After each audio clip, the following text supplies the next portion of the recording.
Hey, everybody. Welcome, welcome, welcome. A very special day today. This is the ZeroDarkTony channel. You are in the right place at the right time. Another fantastic episode here today. We have two Titans of the East as far as the news goes. We've got Gonzalo Lira. We have also got Mr. George Webb with us. So we're going to get into some really amazing stuff. Everybody hang tight. Make sure you are liking, subscribing, and sharing this out right now. All right.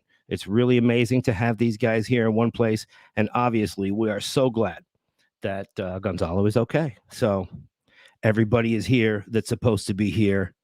Let's get it. Turn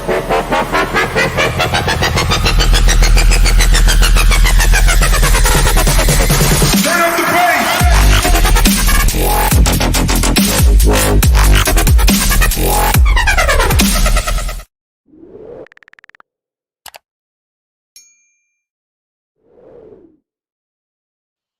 Once again, just make sure you're liking and subscribing, guys. We're going to get right into this. We are not going to wait any longer. Without further ado, let's introduce first investigative reporter, ladies and gentlemen, Mr. George Webb from Slovenia, right?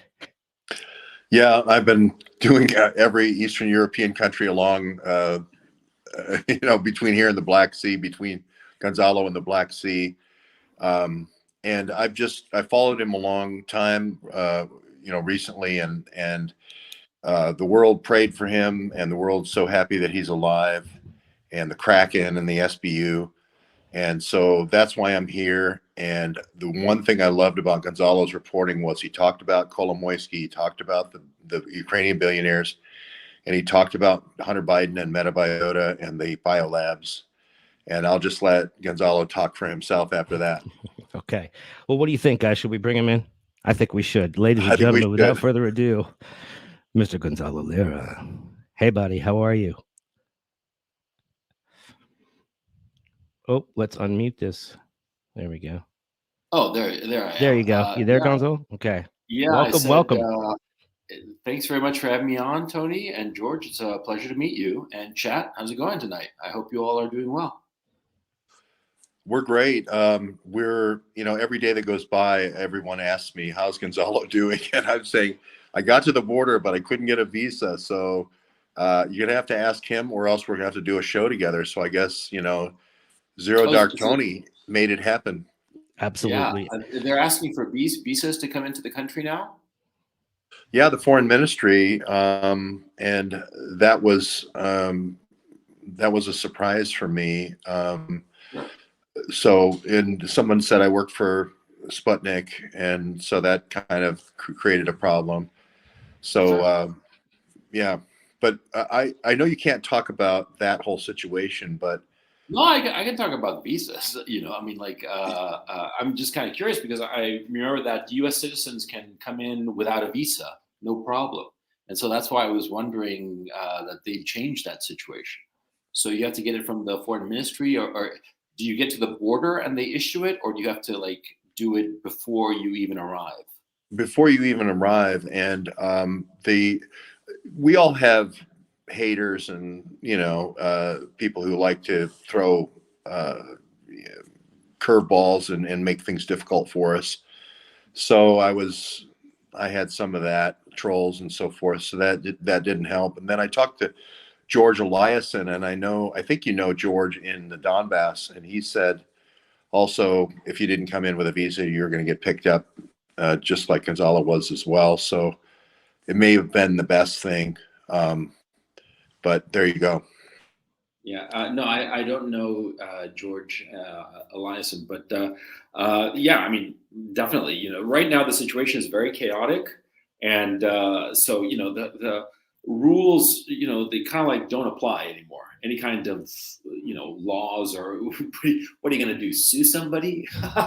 Forget it. It's you're on your own. And so what's going on? You have to just keep your eyes open and your mouth shut and figure out what you're going to do. In my own case, my situation is very clear. I got picked up on April 15th, and I was interrogated a couple of times.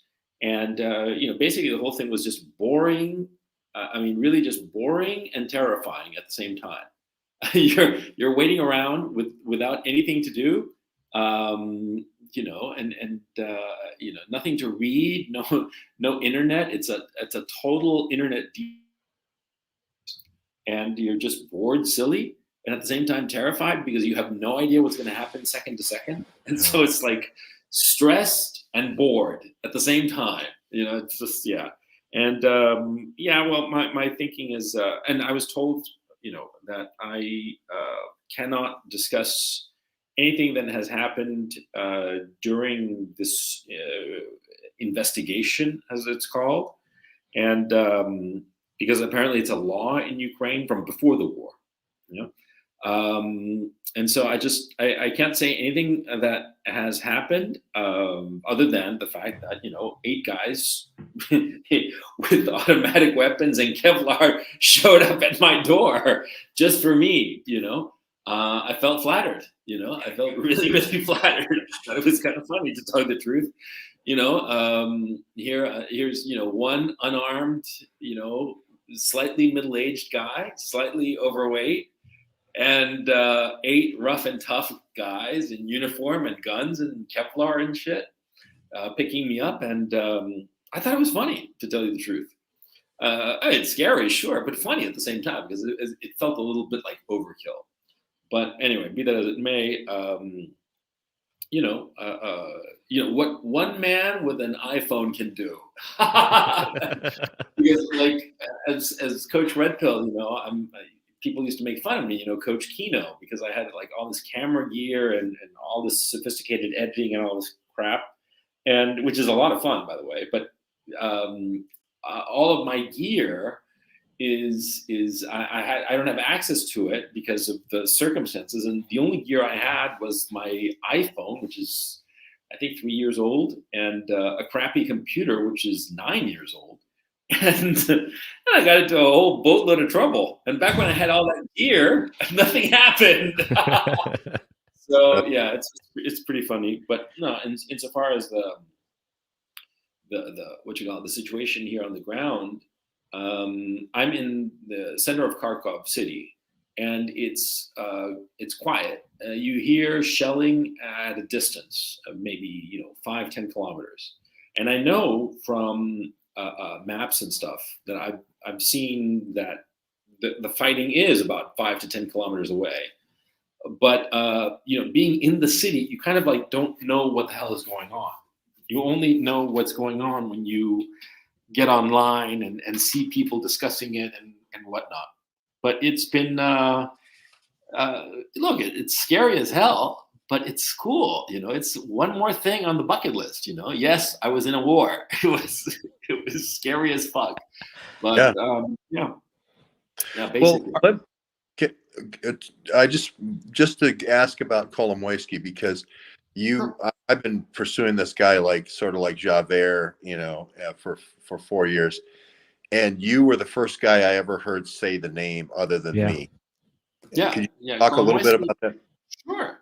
Kolomoisky is a Ukrainian Israeli Cypriot oligarch, right? And he is an engineer by trade. He's a very smart man. Okay, he's no dummy. Well, look, all of these oligarchs, right? Whatever you might think of them, they're all morally scumbags rather, but they're all sharp. They're sharp as they come, and ruthless and very energetic. And this guy is no exception. And this guy basically made his fortune in the early 90s and the mid 90s, where he basically stole a lot of government assets by connections, by paying off the right people at the right time, just really hustling and getting stuff done. And he has no trouble at all using and hiring private muscle to get his way.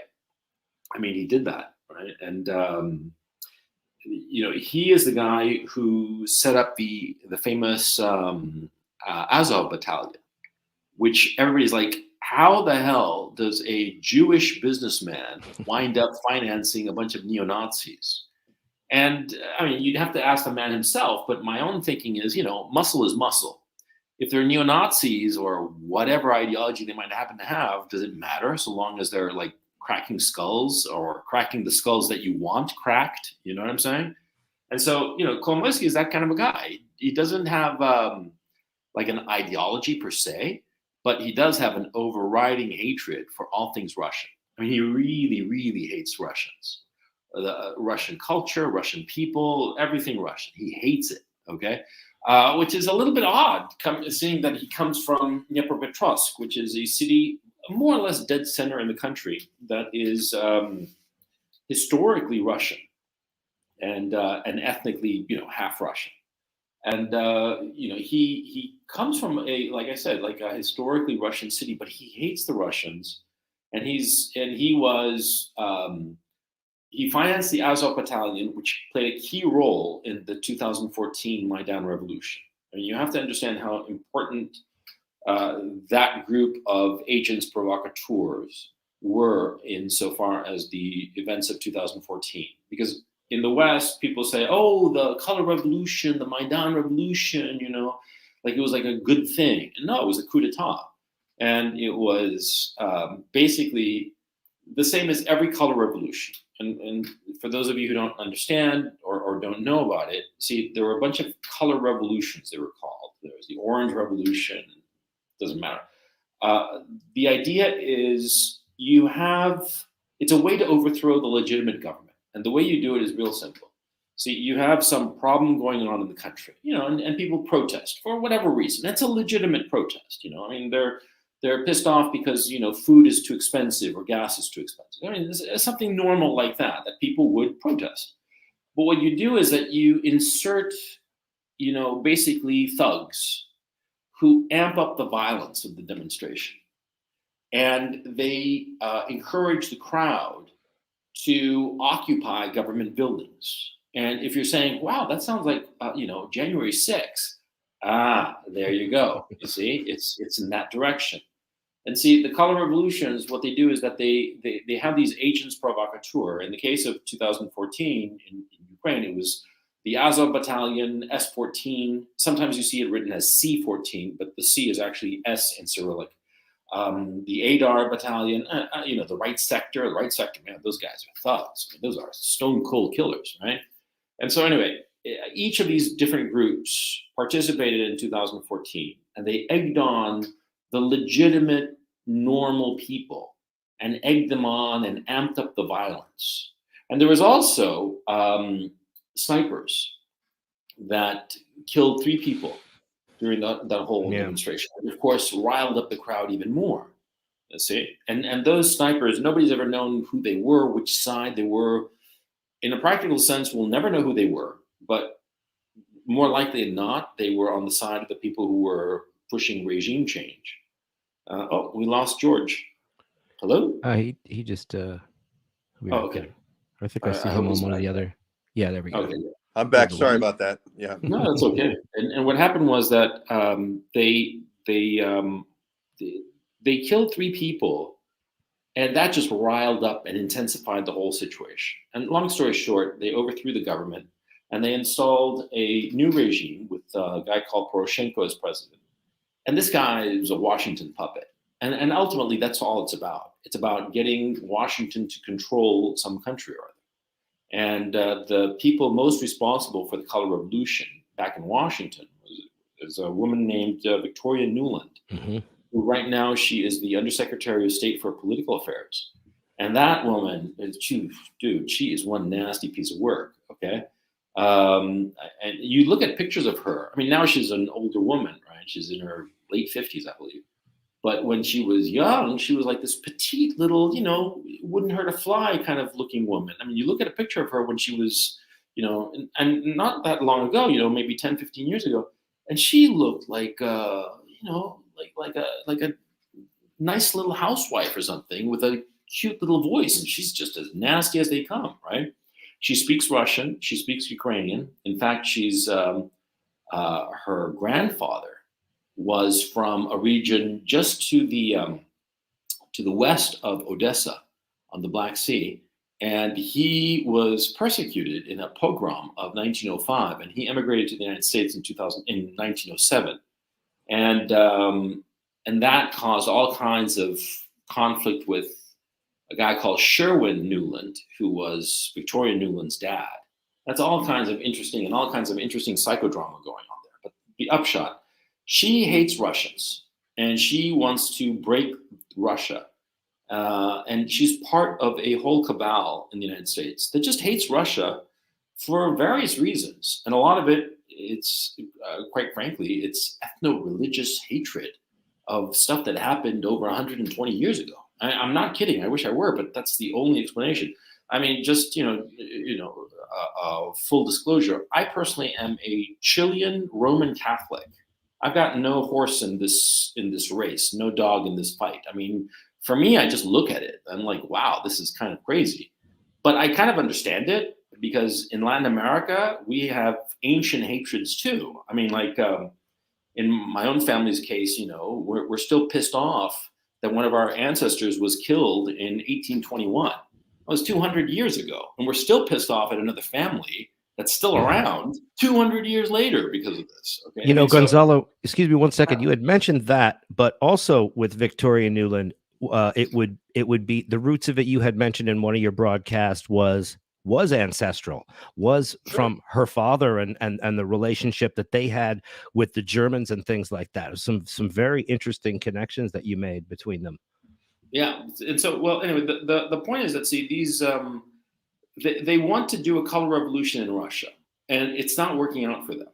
And the more they fail at Russia, the more they amp up the volume. And I'm not talking about just Victoria Nuland. It's Anthony Blinken, Wendy Sherman, Ned Price. I mean, the whole cabal, the whole neocon cabal, they hate Russia. And the more Russia successfully resists them, the more it drives them crazy. Okay.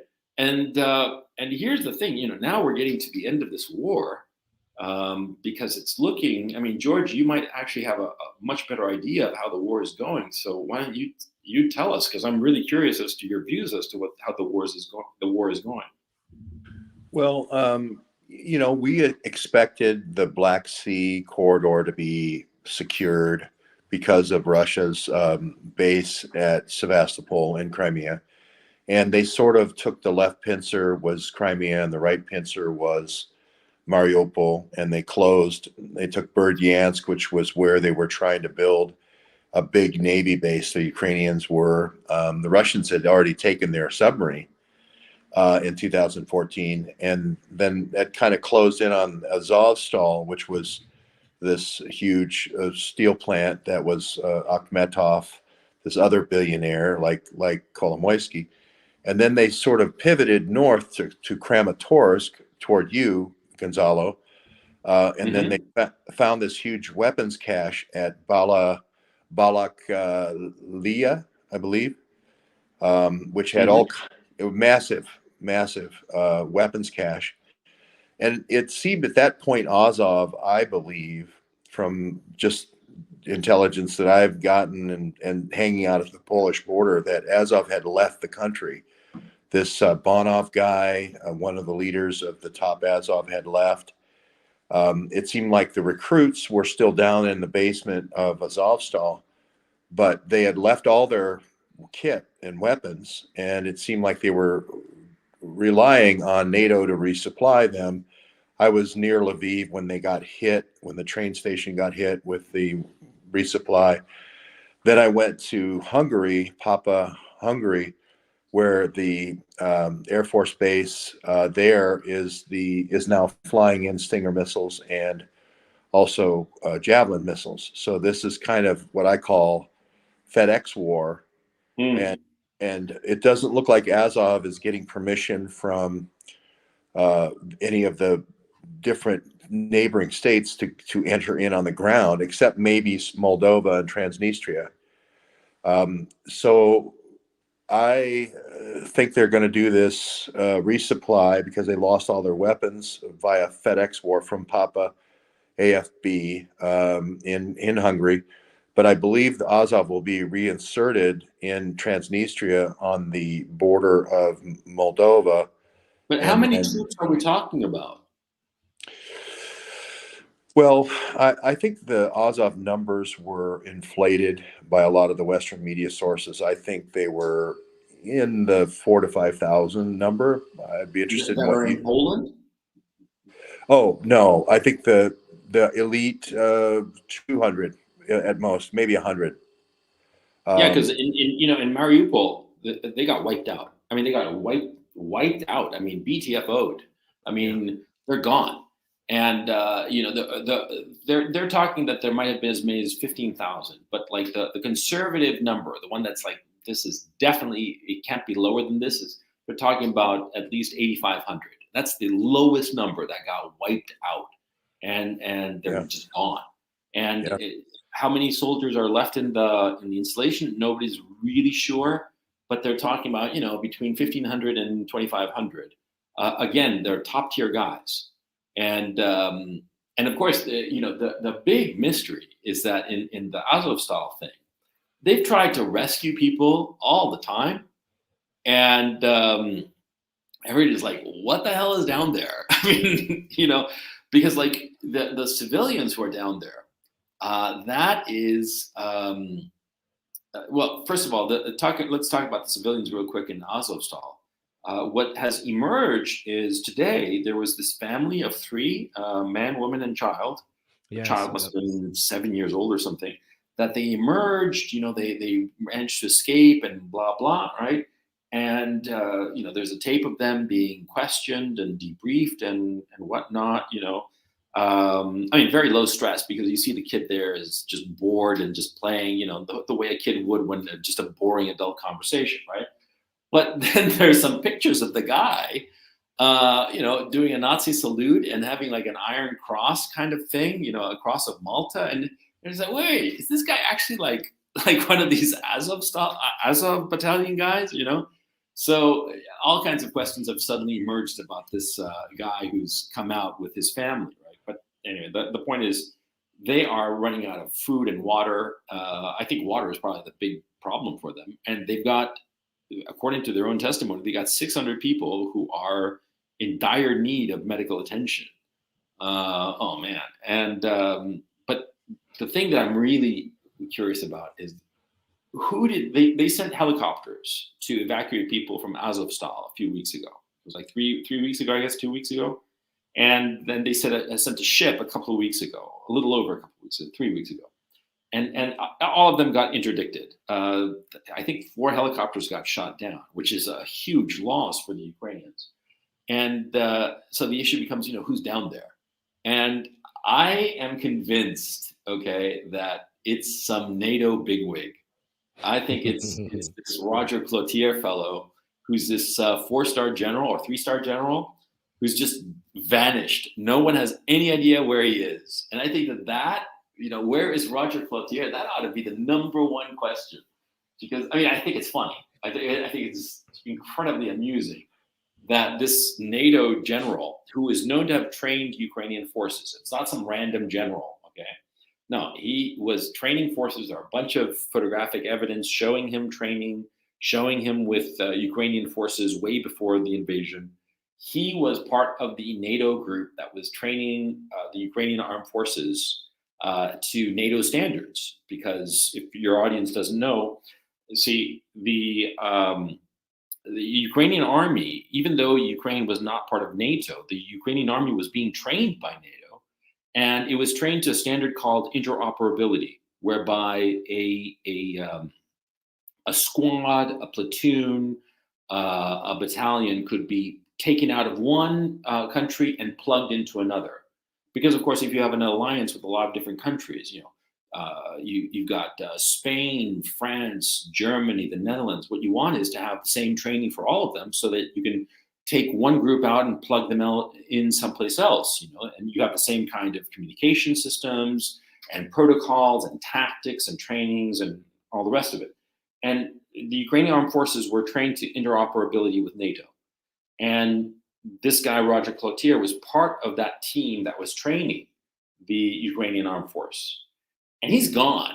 And I am convinced, it's my little brainworm, or whatever you guys want to call it, that he is down there in that goddamn installation. He is down there in Azovstal, either alive or dead, who knows, or severely injured, or I certainly don't hope him ill by any stretch of the imagination. Of course not. But I'm convinced he's down there, man. What have you heard about him? Or Well, Cloutier is an interesting case. He was, I think, there until March 24th, and he was pictured with the head general on the 7th. So absolutely, there's pictorial evidence to support what you're saying, Gonzalo. We track the girlfriends a lot when we want to know where people are going. And there's this gal named Clute. I'll just call her Clute. okay. That attended a lot of the same conferences, really didn't have a background with NATO negotiation or anything. She just was, drop dead gorgeous. And Okay. I like Cloutier even more. yeah, and I had her in a conference this weekend in Lake Balaton in Hungary, and that's why I went to Lake Balaton, and very close to this Papa Air Force Base where I think this new FedEx war is being directed. And I wouldn't have gone to Papa Hungary if I didn't think Cloutier was there. But I do think there is another NATO general there named Heinz Feldman, who ran the bioweapons or bioagents program and that I do believe that there is some evidence down there. I don't know if it's spent canisters or whatever, but they're fighting pretty hard tooth and nail. And like you say, this is kind of like a Waco situation where everybody's going to die if they don't surrender. Yeah. So it must be something down there that's pretty telltale. Pretty heavy. Yeah. So, well, I think look. I think that the people who know the most and are most motivated are the Russians who are there, and so the Russians are going to find out one way or the other. Okay, but the thing is, see, the Russians in that regard, sometimes they're kind of, they are kind of like they kind of blue ball you, to use a very ugly expression, but very accurate, because sometimes they find out the information and they don't tell you because they use it for later, as a form of blackmail, as a form of, intimidation. And so they don't release the information. And so we'll never know. But I'm convinced that something, horrible and incredibly embarrassing is down there in Azovstal. But insofar as the labs are concerned, what was it, 26 labs, I do believe, spread out across the country. And the Russians, man, they've got all kinds of evidence about that stuff. I mean, that's real. And Victoria Nuland herself admitted it to it in a congressional testimony when she talked to Marco Rubio. And so I have to ask you, in the States, are they even talking about that kind of stuff, or are they just completely ignoring it? I mean, when I speak to people that I think are in the know of what's going on internationally, and I ask these kind of questions to people, they have no idea. Most of the people that I ask, even just people that aren't, into any kind of alternative research, no idea, because none of the Western news is featuring it. Yeah, they're talking about some of the Hunter tax stuff and things like that, but really not addressing the biolab issue, Metabiota, DTRA, or some of these shoot-off companies like some of the equity partners like DCVC that are connected to, Apple and Akamai and some of these huge tech things that it just sort of spins itself around, Yeah. I mean, it's just, there's just so much material to do really solid investigative journalism. And the press in the United States and in the West, they are just whores. They just do not pay attention to that. And you look, just so that chat and you guys know, I've never called myself a journalist. I'm just a random guy that got stuck in the wrong place at the wrong time, or the right place at the right time, depending on your point of view. And my thinking has always been, well, if I'm reading something, it's in damned Wikipedia of all places. It's not exactly top secret. And this guy owns this. Like Kolomoisky is a major shareholder in Burisma, and Burisma had Hunter Biden on its board. Okay, that's interesting. And Kolomoisky, right there in Wikipedia is a major controller of 1+1 Media in Ukraine, the largest media company, or one of the largest media companies in Ukraine, which created the TV show Servant of the People. So Kolomoisky kind of like indirectly is puppeteering Hunter Biden and, Saint Zelensky, of the Coke, as I call him, the cokehead of Kiev, because that guy's he's stoned all the time, man. And so, this isn't stuff that I'm like digging, like really hard. I'm a lazy bum. Okay. I just look at internet and stuff, I'm just such a lazy bum. And even I find this, I just stumble across this, it's Right. more like like tripping over like a giant boulder of information, and nobody else is talking about it. You have to ask yourself, who's telling the journalist to, not talk about this? Because that's the only explanation, because it's too ridiculous that nobody is talking about it. It's not merely the elephant in the room, it's the mastodon in the room, it's the woolly mammoth in the room, it's the dinosaur, the brontosaurus. It's the building the room is in. Yeah, exactly. And so it's like, what the hell, We've had some really weird stuff, and I'm running all over Eastern Europe. So Tony would have the insight on the U.S. coverage of this stuff, because I've been out of the U.S. for so long. But I do know that Kolomoisky also was in airlines, and he had this Antonov airline, Ukraine Air, I think it was.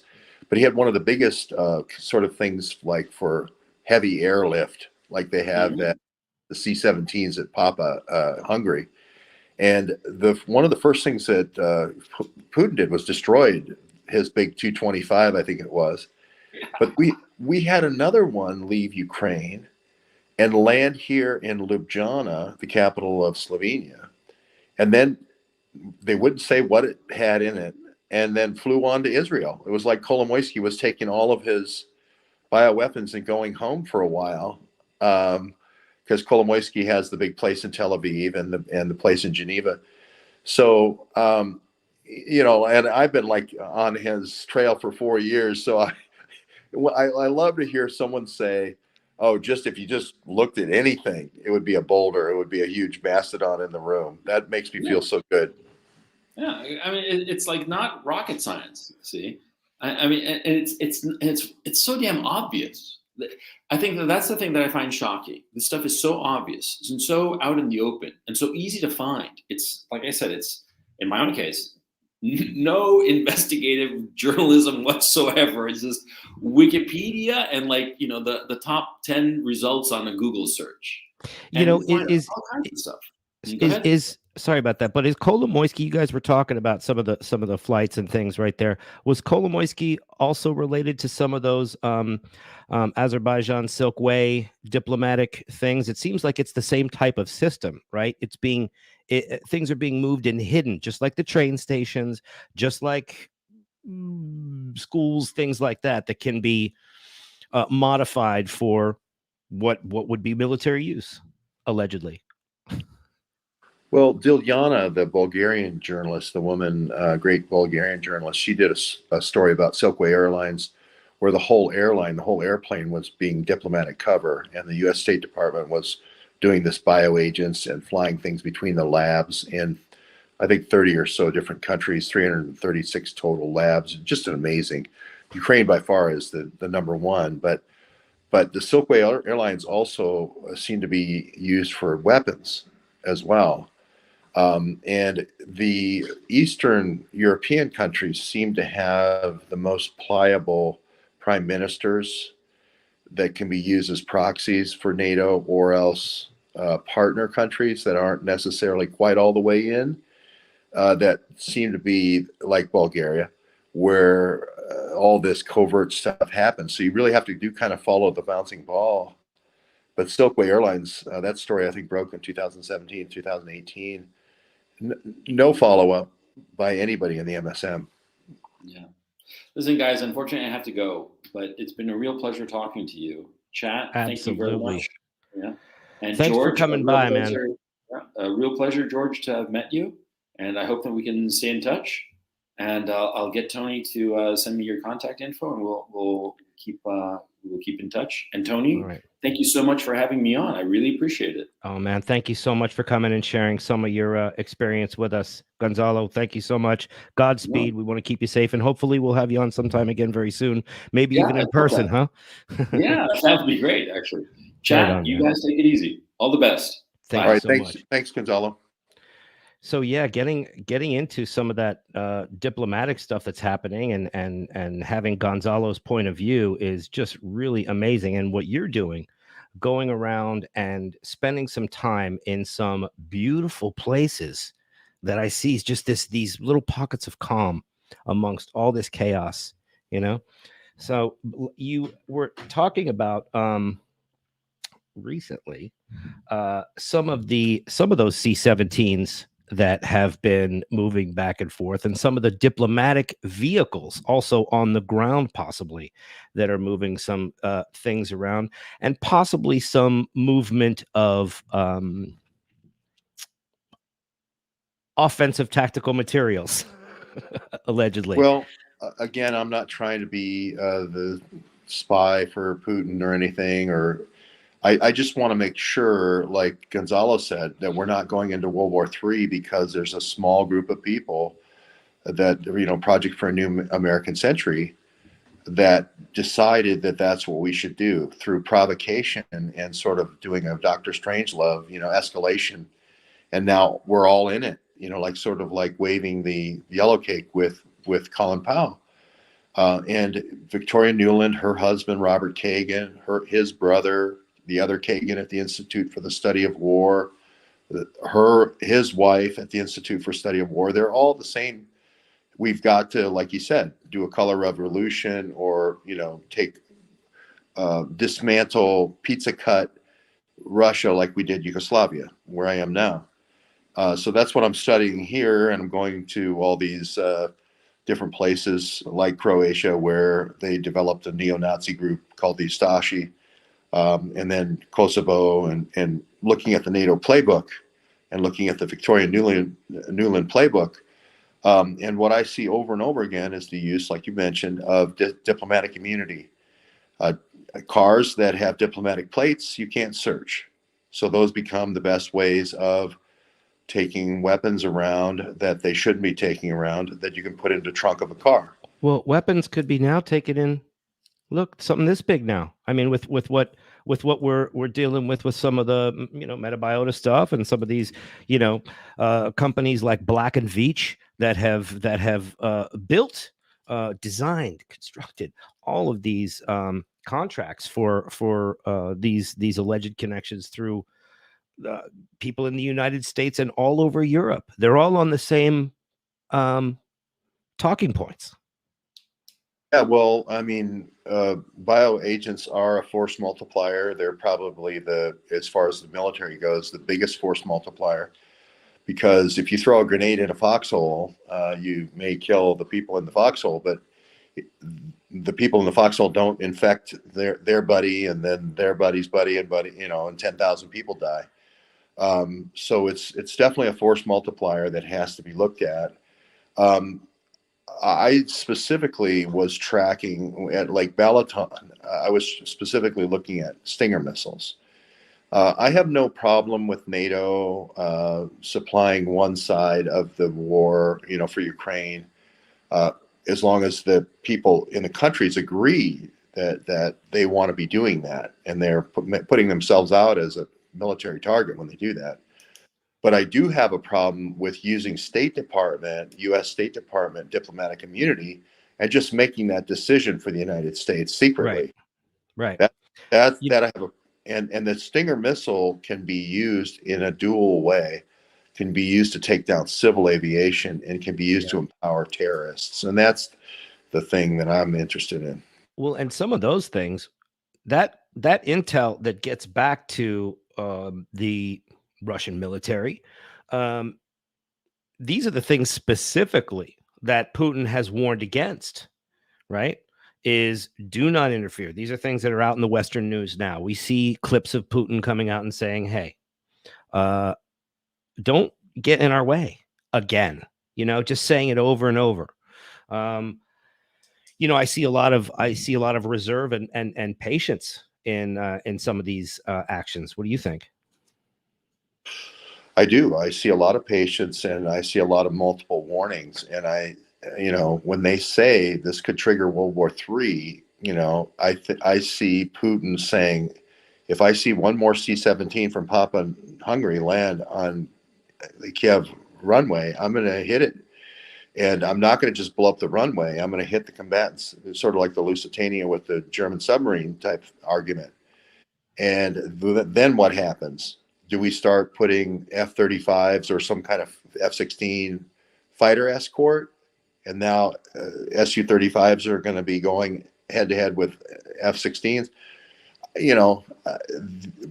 This is the next stage of war. If you decide to go to a FedEx war, if you decide to go to an air drop type war, there's supposedly, I wanted to ask this to Gonzalo, but there's supposedly 60,000 or so Ukrainian regular army in east of the Dnieper River that are sort of trapped and isolated in pockets. Mm-hmm. And cut off. Yeah, cut off. Isolated and absolutely cut off. Supply wise, yeah.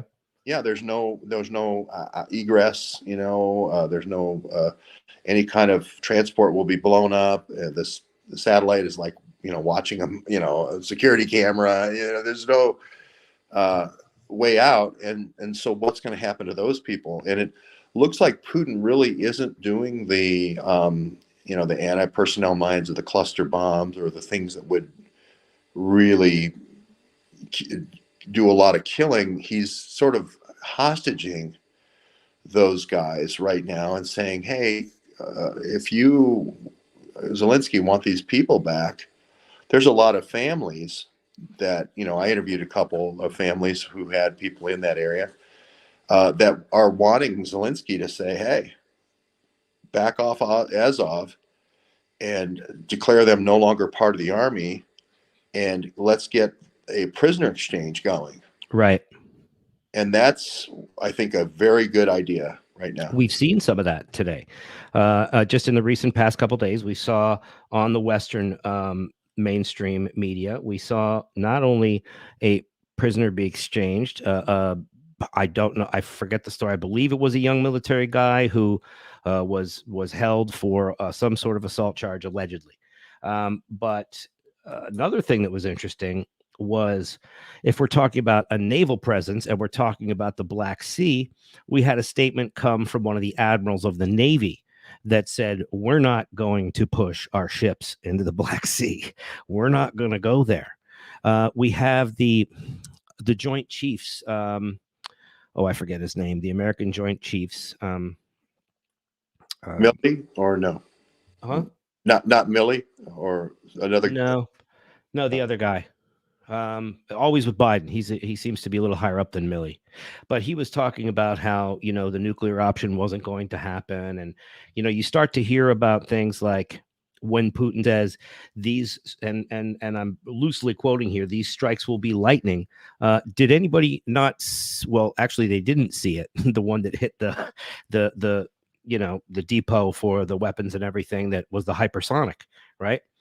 One of those has already been deployed. So this pushing of a major military power with tactical abilities, unbeknownst to us, apparently, is a pretty dangerous game. Yeah, I think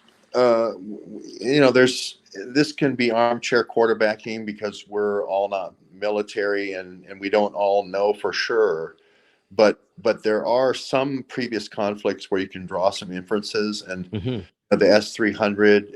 A lot of people think the F-35 can't avoid the S-300, the anti-air-to-ground missile system or ground-to-air missile system the Russians have, and our NATO's F-35.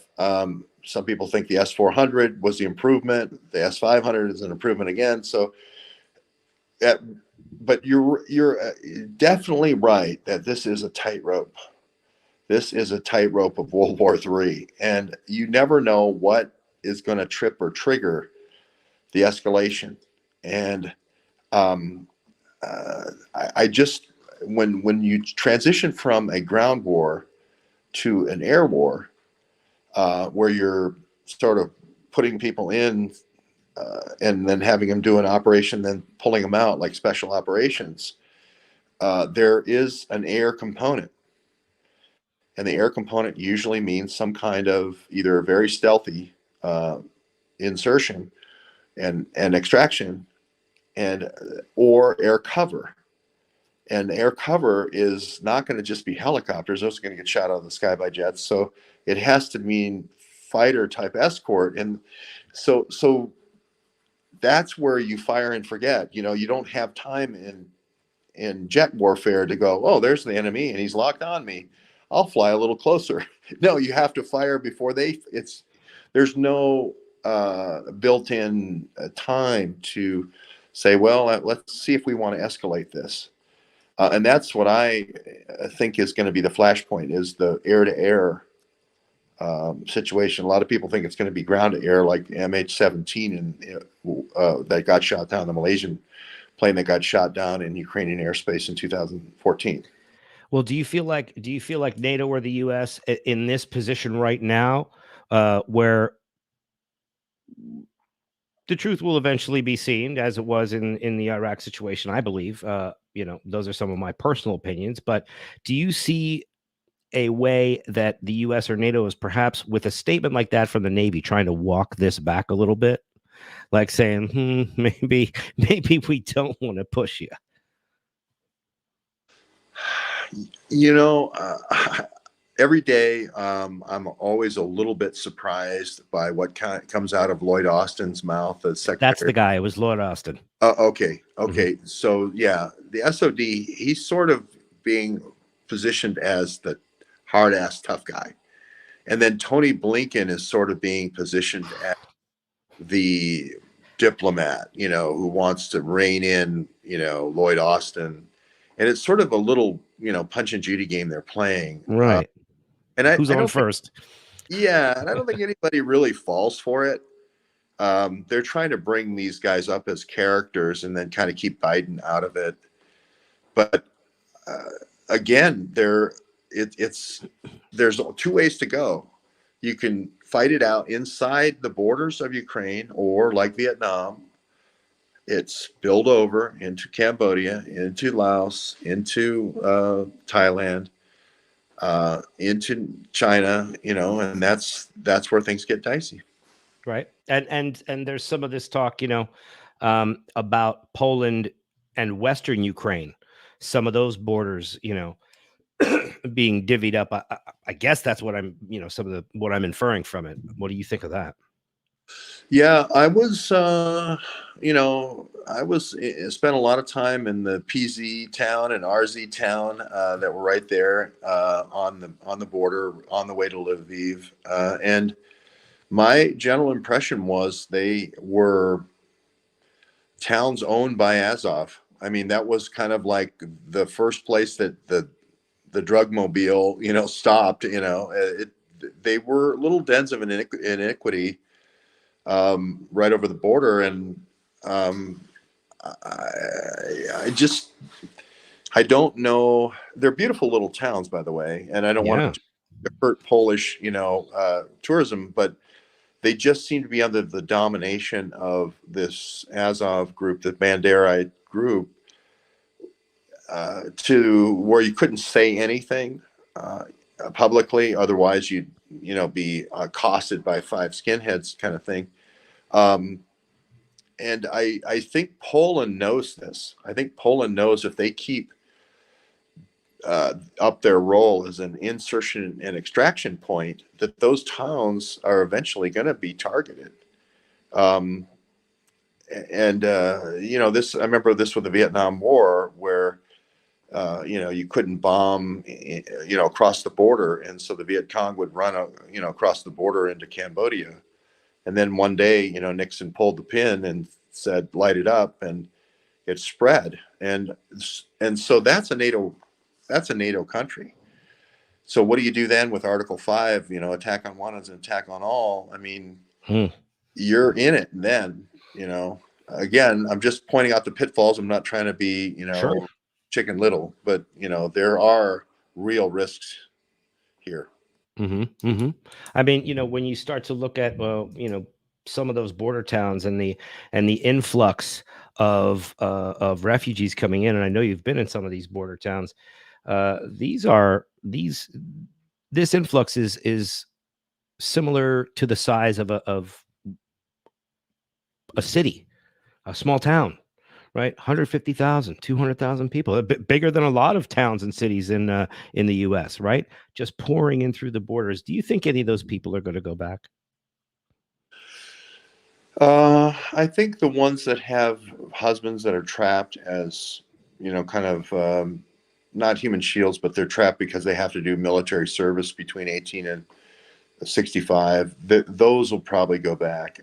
But I think the ones that got out, the whole families that got out, are never going back. Right. Because they never want to be in this situation again with their kids. Most of the people I saw, and I saw a huge flow go by me every day, were either families with children without the dad or families with children with the dad. Right. And I would say that the ones without the dads are probably going to go back after the war, but the ones with, you could just see, I'm moving on to the next thing, it was in their eyes. And I think it's about half and half, my guess. Yeah. Well, I guess we're going to probably get to the end of it pretty soon here, because I know you have to get back, and it's late over there. It's late at night. And it's late, and it's been a long day, and a lot of travel. Sure has. And I just want to say thank you so much. Listen, I put George's link down in the description, and Gonzalo's on Twitter. Through there, you can Venmo George and support him on the road, because he is doing a lot of traveling, a lot of work. And I think George and I will probably hang out again soon, because I think what I would like to do is have George on with some of these other guests that are of note in this area of discussion, and hopefully we're gonna have George on live in person as well again. Yeah, well, I'm live now, so I'd love. Well, right here, like here, oh yeah, here. When you're back. I'm in Los Angeles. But I do get around. I do get around. Yeah, to go. When you headed back from your travels? When the war's over, hopefully it'll be soon. I'm GEOWEBB on Venmo, by the way. I just thought I'd throw that plug in. Yep. But I promise, when this thing's over and we negotiate this settlement and keep the bloodbath, I'm going to come out and visit you in LA. Absolutely, man. I would love to hear it. And I'm putting this right up here in the window for people to get you over on Venmo. And go get some sleep, George. Yeah, well, thank you very much. Got a lot to do. Take care. Thank you so much for being on here again, man. I thank you so much. Be safe out there, buddy. We'll see you soon. I'll talk to you a little bit. You too. So thank you so much, everybody. Don't forget Webb. You could support my channel through all the links in the description and the bio. Guys, I hope you enjoyed this as much as I did today. I would really love for you to share this out. If you're not subscribed to my channel, please do so, because I would love to bring you more shows like this. I got goosebumps right now because of these two guys that I've been following, to get some alternate information, something that's different, something that is available that we can sink our teeth into, that's an alternative to what we don't want to hear. We want to hear people like George, okay? We want to hear people like Gonzalo. We want them in our lives. They're important to us. And you folks, you guys, when you like, subscribe, and share the channel, that's what's going to help. And I'm so stoked that we had those guys here today. And I hope you'll share this video out. And I hope you'll like it, okay? Because that's really going to help that algorithm thing that goes on here. Thank you so much for being here, guys. This was really, really something special. And I'm going to try and get these over here more and more for you. So you know where to get me. We're going to see you on the next one. ZeroDarkTony out. Full send it.